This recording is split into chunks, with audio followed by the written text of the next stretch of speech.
enough, we slaughtered all the 10 shadows. What a beautiful power awaits us. What's up, guys? I got Pencil here, and here we are to do a breakdown / live reaction and analysis and review of anime analysis. What if all of Megumi Shikigami died?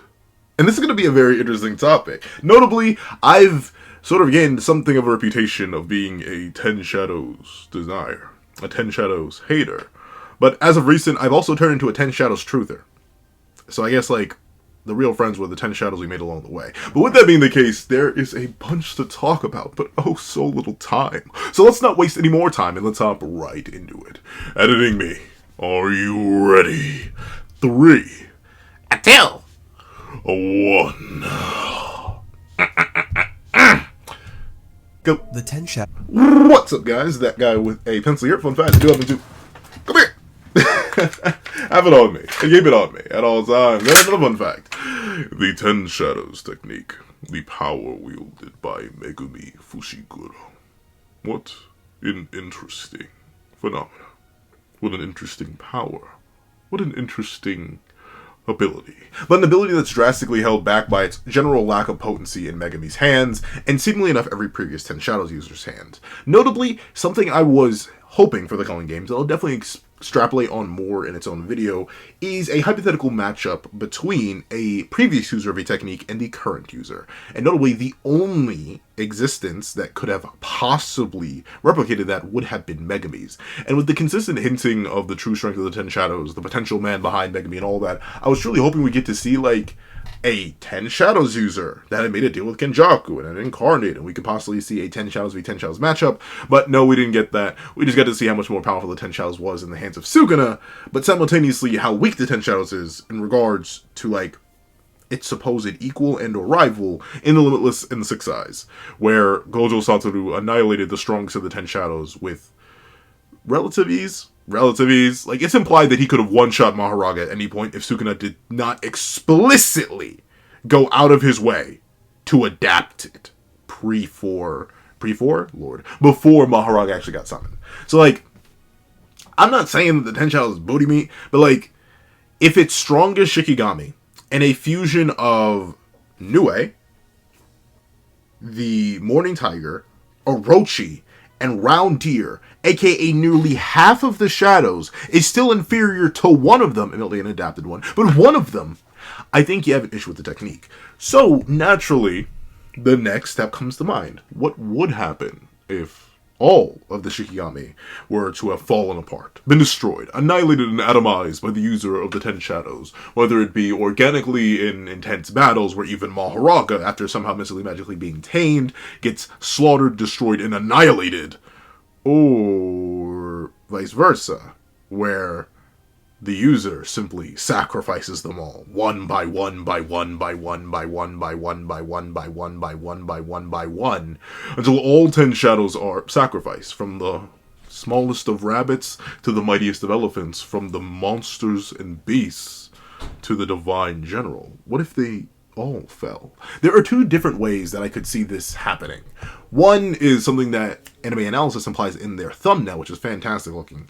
The fusion of all the 10 Shadows, culminating all of their abilities into one creature. That is intriguing. Not only because of ability overlap and how certain things would interact with each other. Notably, that Shikigami should be pretty much immortal. It would still fall prey to the same thing that regular Mahoraga and regular Round Deer, and I suppose Ahito would fall to anyway, in the fact that if you just annihilate all of it, it should instantaneously perish. But in combination with Mahoraga regeneration and Round Deer's, yeah, you're not slaughtering that thing. Also, can it clone? Because Rabbit Escape is mainly a cloning-based technique. So, like, are you getting multiple of those things? That could be pretty broken. Are you going to have it fly, or is it going to be too heavy to fly because of Max Elephant? Does it fire the water and then infuse it with electricity? Is the whole thing consistently electrified? Does it still have the Blade of Extermination? Essentially, combining all of the upper limits, all the powers, all the abilities of the 10 Shadows is very, very dangerous, but still very, very good. I think ultimately you would get the strongest Shikigami, but ironically enough, I think that's actually kind of the boring route. It's the one that makes the most sense, don't get me wrong, considering what Shikigami are established to do upon their perishing. And in fact, it's kind of what I've been hoping for a while now. I've been holding out hope and hope that either Megumi, through a freedom/awakening, or Sukuna himself decide to summon a totality Maharaga, just fusing all the rest of the shadows into Maharaga just to see what it looks like. But also, on the flip side, there's another idea that comes to mind. The idea that is a bit more concentrated, a bit more focused on the individual, a bit more dark. We know that ultimately the Ten Shadows wielder is a vessel for the shadows themselves. They are the conduit, the creator, the origin of their own beasts. So when all those beasts fall, and the Ten Shadows no longer has merit as a summoning technique, as there's no beast to funnel all of those cursed energy amounts and all of those pieces of the totality into, what's left to do other than take all that power, take all their energy, and infuse it into oneself? Now, notably, this isn't actually the most insane thing. We've seen that wielders of the Ten Shadows, when extremely proficient, actually can infuse their bodies or their cells with the Shikigami's abilities. Do you remember Minifant? Miniature elephant? Minimum elephant, if you will? While me and many others like to... what the heck? While me and many others like to joke that, oh, well, you know, that's just Sukuna holding an extremely tiny Max Elf between his fingers. You know, it's a little bit adorable. It's a tiny little guy in between his hands. Yeah, it's Sukuna just firing water. Like he's actually fused with Max Elephant. So imagine if he wasn't just fused with Max Elephant, but also the Divine Dogs, and Nue, and Rabbit Escape, and Maharaga, and the Round Deer, and the Morning Tiger, and the Orochi, and every one of the 10 Shadows. The Piercing Bull, what's the last one? And the Frogs. I guess the Frogs. The Frogs would be whack, though. Like, what, are you going to get a long tongue? But essentially, the 10 Shadows being used as an armor or a vessel is also one of the more interesting ideas I could see could come of slaughtering all of them. Because ultimately, the 10 Shadows' use of themselves has always been a conduit. A conduit for that power. A place for that power to go and store and rest until called upon. So if you can't call upon it in any sort of external way, why not call upon it within yourself? Huh? But of course, I've been yapping for way too long. Let's actually let anime analysis cook a little bit. Let's see. Is one of the most versatile curse techniques we've seen in the series. From the effects of each of its Shikigami to the impact it could have on the terrain around you, the possibility of absolutely destroying your opponent is honestly pretty high. But the nuances of this technique are really interesting since we know that if one Shikigami dies, it's not simply gone forever. In fact, what happens is that the Shikigami gets added as a component of the others, leading to a more versatile and powerful entity altogether. So the questions that I want to pose in this video is what would happen if all of the Shikigami ended up dying, what ultimate power would Megumi have access to, and would he even get a power up at all? Let's look to answer these exact questions in this video, starting right now. Okay, I've already kind of answered those two phenomena, the first two, but the last one, and Megumi not getting a power up at all, that is the dark route. Like that is that's the worst ending. But it is possible. Notably, Jujutsu Kaisen is not a kind world. The cool thing would be that Megumi becomes the conduit for all the 10 Shadows, and he fuses them all together into his flesh in order to form a shadowy armor of pure obsidian darkness. But, like, at the same time, he could just not be able to use his technique anymore, other than, like, slipping into the shadows. Because they're all destroyed.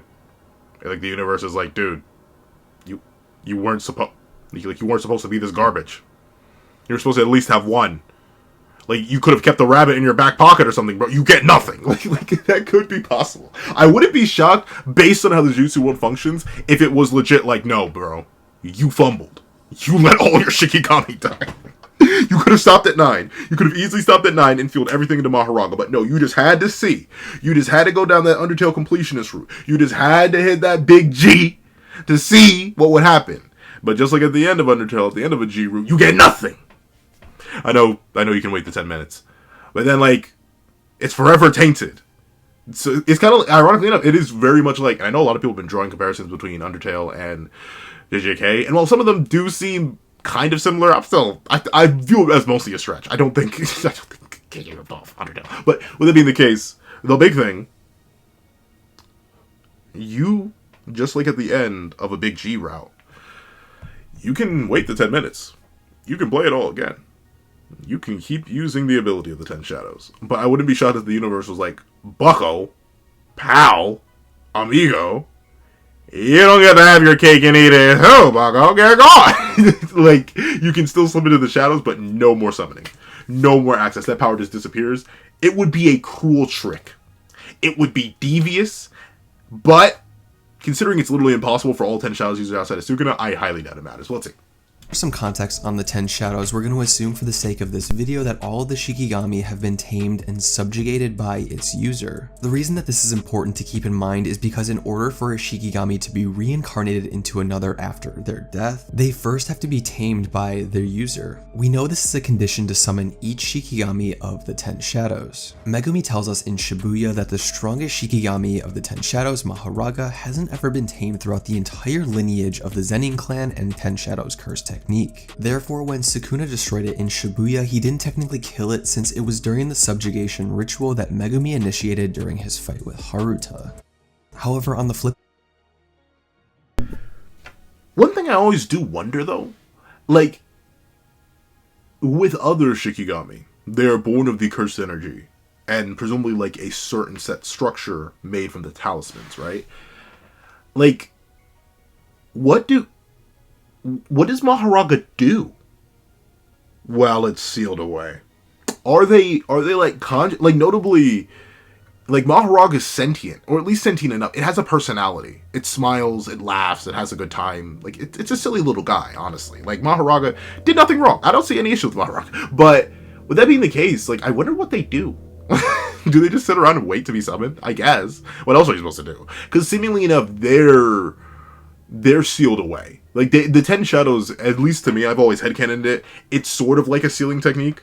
Like, and by summoning the shadows, you're undoing the seals. Kind of like a Ninetales Naruto situation, where, like, you need to either beat the beast or tame it in order to make it your own, but it's always been there.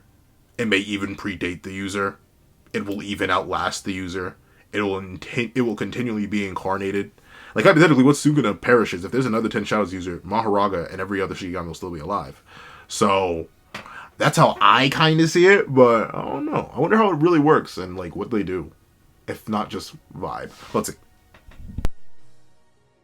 We know that Megumi tamed Nue since we've seen him summon it multiple times throughout the series. It's important to note that the divine dogs don't technically fall into this distinction because any user of the 10 Shadows automatically inherits them by default. But when one of the dogs was killed by the finger bearer during Megumi, Yuji, and Nobara's mission in the detention center, all the constraints were satisfied for it to get reincarnated later. And this special reincarnation that I've been referring to has a special name and is a core mechanism of the technique called totality.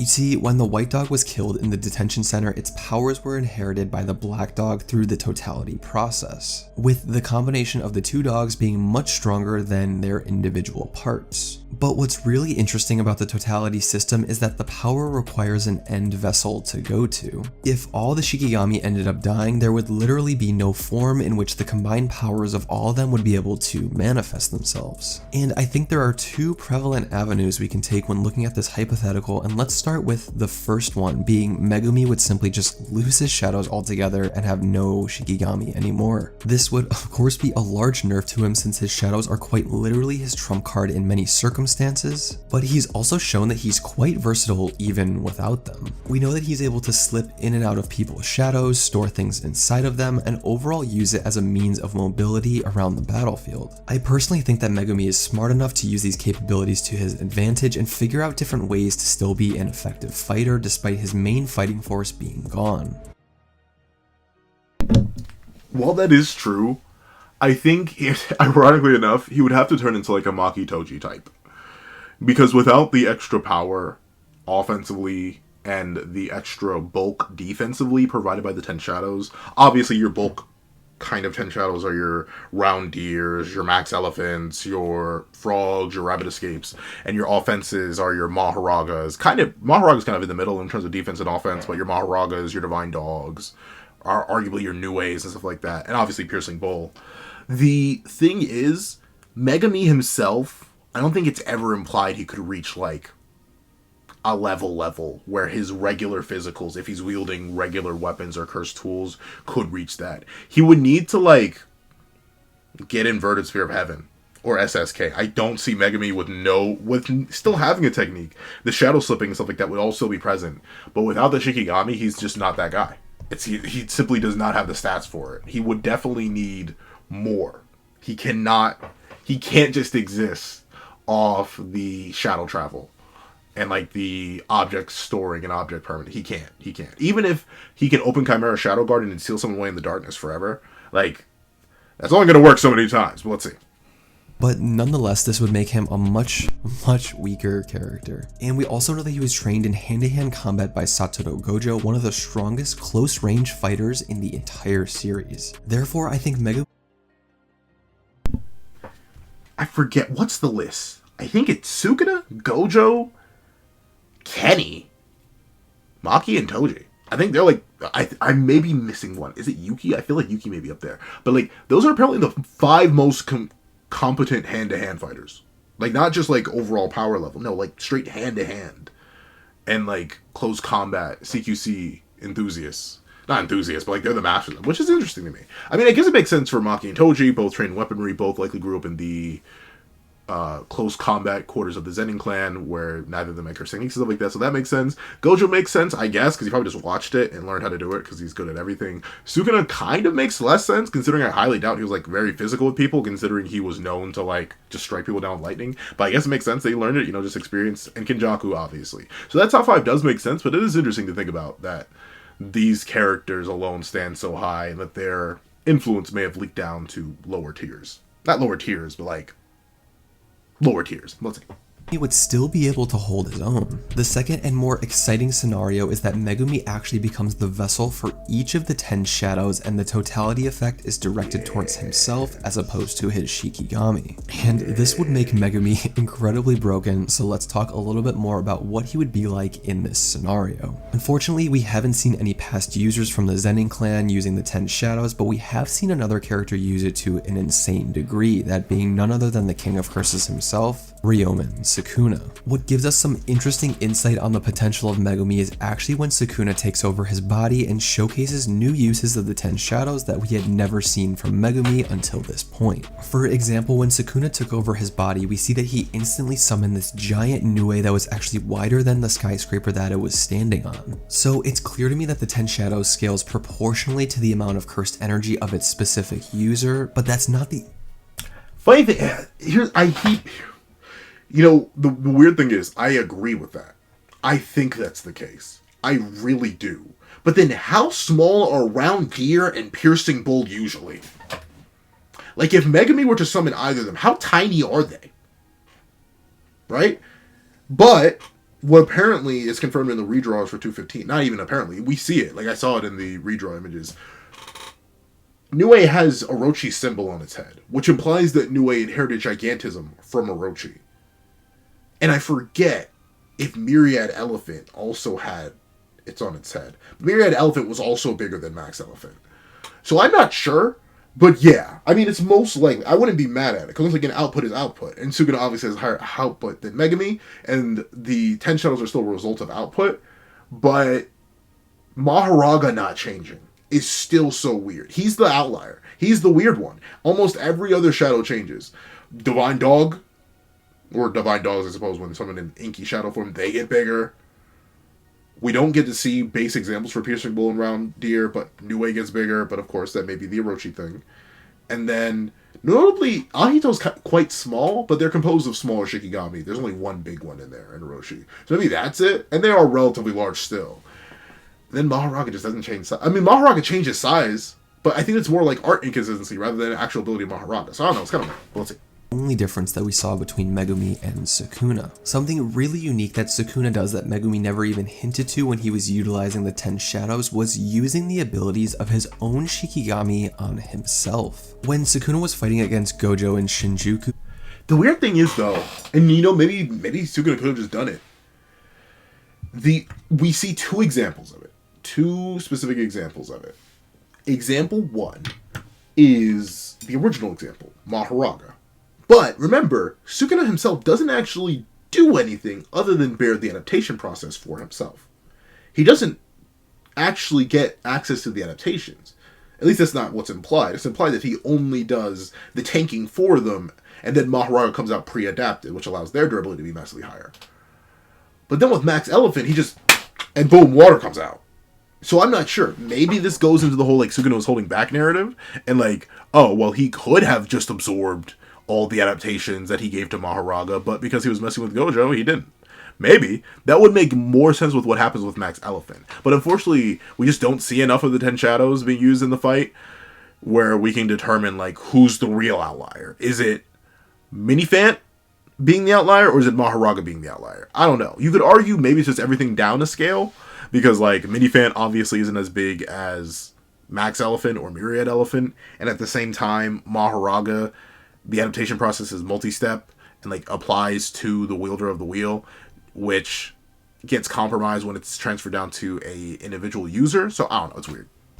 We see that he manifests Mahoraga's Dharma Chakra wheel above him and was adapting to Gojo's attacks for Mahoraga himself. Now, I wanted to make this clear that it wasn't Sukuna who was actually the one adapting to these attacks, but rather he was the catalyst for receiving the attacks that Mahoraga would adapt to later. This is showcased when Mahoraga adapted to Unlimited Void because Gojo and Sukuna clashed with their domains multiple times. That's why he was instantly able to demolish the barrier when Gojo landed his sure hit on Sukuna. Another really interesting scenario is when Sukuna uses Max Elephant's water to act as the fluid in his piercing blood attack. And this is where I think the potential of the 10 Shadows truly lies. Since we know that Max Elephant is still alive, we know that Sukuna has the ability to incorporate different Shikigami's abilities onto himself. The only difference with this application of Max Elephant's water and Sukuna using the Dharma Chakra wheel is that Sukuna is quite literally using the power of the Shikigami here, which I think is really interesting. If anything, I think this lends more credibility to users of the 10 Shadows technique being able to inherit the abilities of their Shikigami, and here's exactly why I believe this. As I mentioned before with the Nue example, Sukuna is able to draw out much more potential from the technique that Megumi ever could, and showcases a future where Megumi reaches his full potential with the technique. Therefore, if Sukuna was able to use aspects of certain Shikigami while they were still alive, then I think it's a very plausible theory that Megumi could absolutely use his Shikigami's powers if they all died. And if this is ultimately the case, say goodbye to the power scale of JJK because Megumi would be absolutely broken. Imagine a character who could fly, shoot electricity, summon the Sword of Extermination, adapt to any attack that he's hit with, and I think you're getting the picture. This totality of all the Crazy thing is, though, I don't think Megumi would actually be that broken. I know that sounds wild. Here's the thing. Hear me out. I mean, I guess he could get the speed buff. He would get the stat buff. Actually, you know what? He would probably get the stat buff because he would fuse all their raw attack potency, all their raw speed. So yeah. He'd be broken. I'm going to say, if it's still Megumi with base stats, but he just gets the abilities, then maybe it'd be less effective. But, like, he's basically immortal. You have to hit him with, like, a hollow purple skill or fire arrow base attack, or else he lives and adapts, and then you can't do whatever you just did again. You need to be able to catch him in the air if he decides to start flapping his gigantic wings and he's just gone. If you ever touch him, you're getting electrified. And then he can soak you in water to make the electricity even more effective.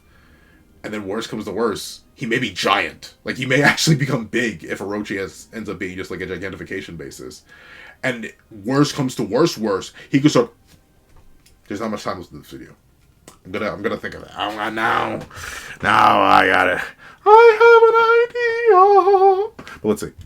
Shikigami alone would most definitely place Megumi amongst the highest tiers in the verse, definitely rivaling both Gojo and Sukuna for being the strongest in the series, in my opinion. Now, I don't think that this scenario is very likely for the future of Megumi as a character, since it just doesn't seem thematically rewarding from a storytelling perspective. But I could definitely see Megumi possibly obtaining the powers of Mahoraga in some way through his various Shikigami. From what we've seen in the story thus far, we know that Mahoraga most likely got obliterated by Gojo's hollow purple and is now in a state where it can be merged with another Shikigami. Also, we know that Agito, a combination of Nue, Great Serpent, Round Deer, and Tiger Funeral, got absolutely obliterated by Gojo's max output blue. So according to my calculations, I believe this only leaves Toad, Max Elephant, Rabbit Escape, and Piercing Ox as the only Shikigami still in their original state, left to inherit the others' abilities. So if it's the case where Megumi gets separated from Sukuna, which I'm hoping is very likely since Yuji has been wailing on Sukuna's soul and even encountered Megumi in it, I'm hoping we get to see some new and interesting totality combinations in the future.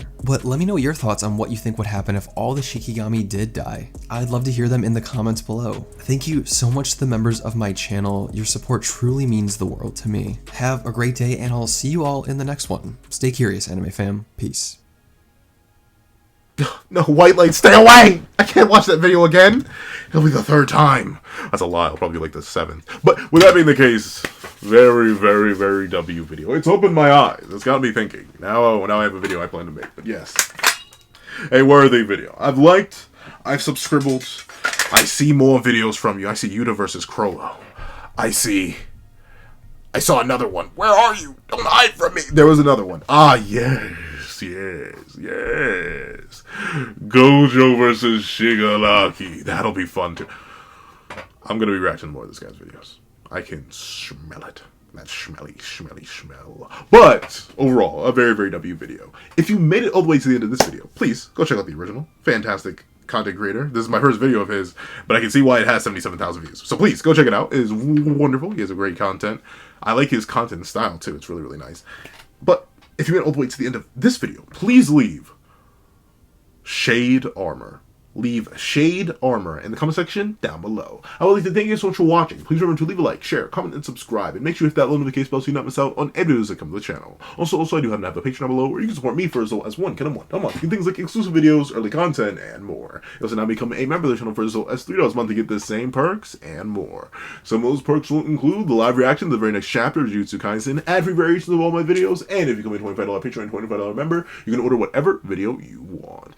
Now, I would like to remind you that there is also a chance to do a one-time donation or a one-time video request in the description down below. My link to the Ko-Fi will be right down there. But now, thank you so much for watching once again, and I hope you guys have a wonderful day.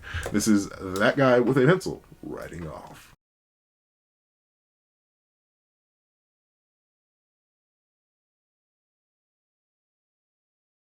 I would like to give a thank you to our $3 members: O'Connor Plays, Greyhound, Atkins Void, Astro, Eternal Flame, Querencia Atala, Red Wolf 4765, G Prosper, and Paris Arnold. And I'd like to give a thank you to our $5 patrons: Steron, Sean, Midnight Lord 21, Marcus, Kevin, and Igneel. And I'd like to give a big old thank you to our $7 members: Autumn Mornings Lazo and Sick Addiction. And I'd like to give a big old thank you to our $10 member, Robbie Uchiha. And I'd like to give a gargantuan thank you to our $10 patrons, Panda Goat, Joaquin, and Idem Okami. And I'd like to give a gargantuan scrumdiddlyumptious thank you to our $25 patron, ChinaDoll09. And I'd like to give another gargantuan gargantuan I have no idea what that word. Thank you to our $25 patron, Calvin Elder.